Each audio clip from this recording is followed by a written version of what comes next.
Did you know that our kingdom responsibility does not require us to talk about his love? It demands us to demonstrate it. And we're going to dig into this today. Because so many times we say, I'm in the love of God. And flesh rise and pride comes together. Excuse me. We are a generation to model the kingdom according to the authentic plan of God. You know, Paul tells us in Romans, the 5th chapter, verse 8, God demonstrated his own love towards us. And in that, while we were still sinners, Christ died for us. In other words, when we were jacked up, messed up, act up, he still loved us. And there's nothing we can do to stop that love from flowing. So you might as well receive the love of God right now. You see, love is conditioned. It is, when it's conditioned, it is not real love. In other words, you're faking it to make it. And you're coming to that place that you're saying forgiveness with and holding fast to if forgiveness with grudge is not really true. Forgiveness. You see, life without love and forgiveness isn't really living the kingdom according to the plan, the purpose, and the design of heaven. So love will not refray us. It'll change us. Love requires commitment. Love requires sacrifice. Love conquers fear, and it does not replay failure of the past or of others. In other words, that we begin to see people, see situations through the lens of God. You see, God so loved the world, he gave his only begotten son, and so that we can have eternal life. In other words, so we change systems and move over into the kingdom system with the light, the love, and the amazing plan of God. So love conquers fear. And again, it does not replay. Yeah, you know what you did last week. You see, when we come like that, the Spirit of God said, what are you talking about? Because my blood is sufficient to wash, to put it in the sea of forgiveness.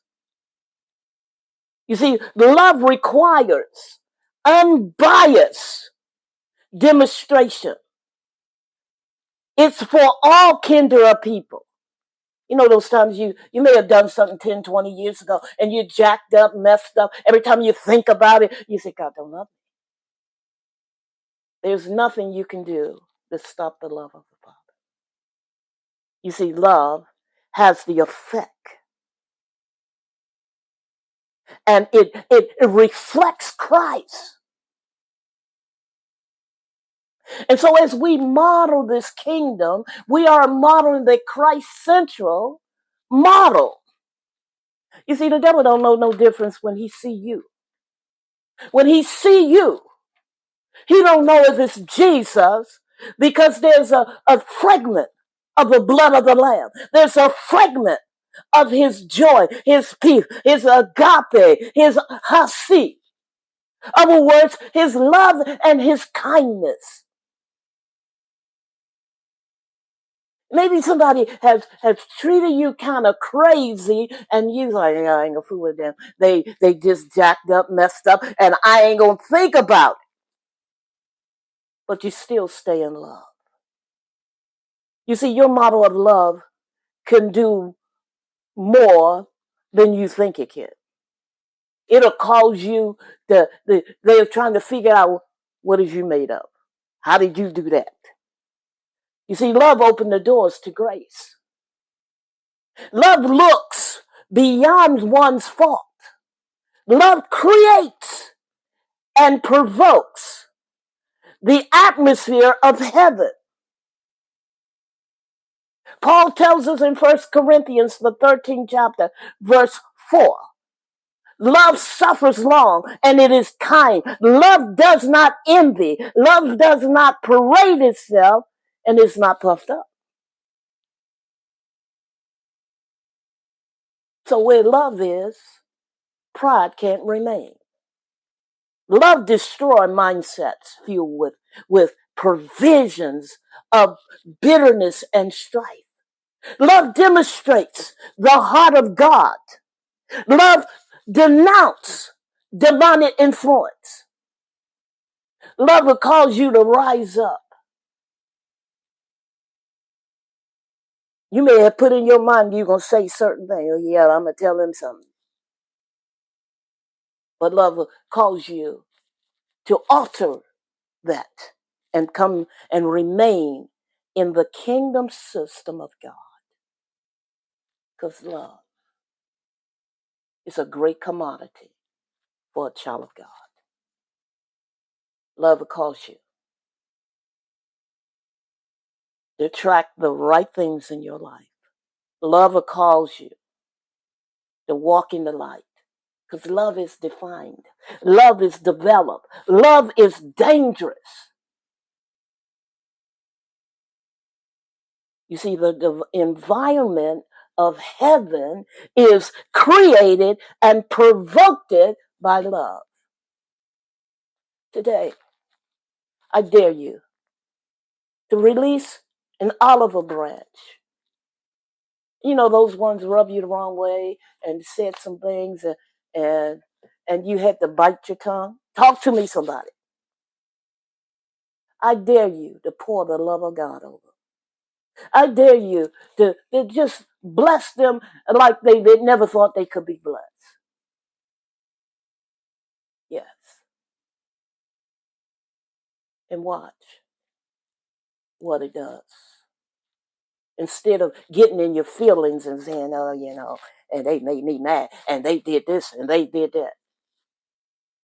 But what have you done?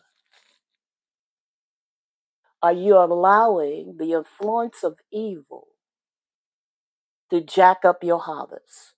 Are you allowing the force of evil, those assignments of those principalities and the powers of devils to stop you, block you, and clog up the canal of the blessing?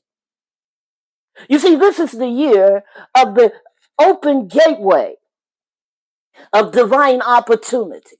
This is the year that nothing is impossible, and those things that you thought was impossible, God is showing you, I have the plan of God, and I have the abilities, in other words, the enabled power to turn this thing upside down, inside out, and cause victory to shout your name.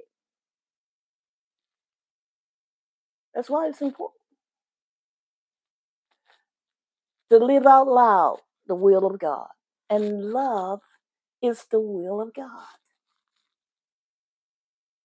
We are commissioned to demonstrate the love of God. We are commissioned to yield to the Spirit of God and cause the victory of Jesus and cause the supernatural of the Lord and keep his hope alive. I want to thank you for tuning in to this podcast. I hope it bless you. I hope it empower you to go deeper, go wider, and go higher in fulfilling the plan of God. And also, as we always say, let's depopulate hell and overpopulate heaven for our King's glory. Let today be the best day of your life. And let's be determined. We're going to leave salt everywhere we go, because we are determined to leave impacting marks. Until the next episode, be amazingly blessed and live intentionally for our King of Glory. Love you all. God bless you. Be amazing. Shalom.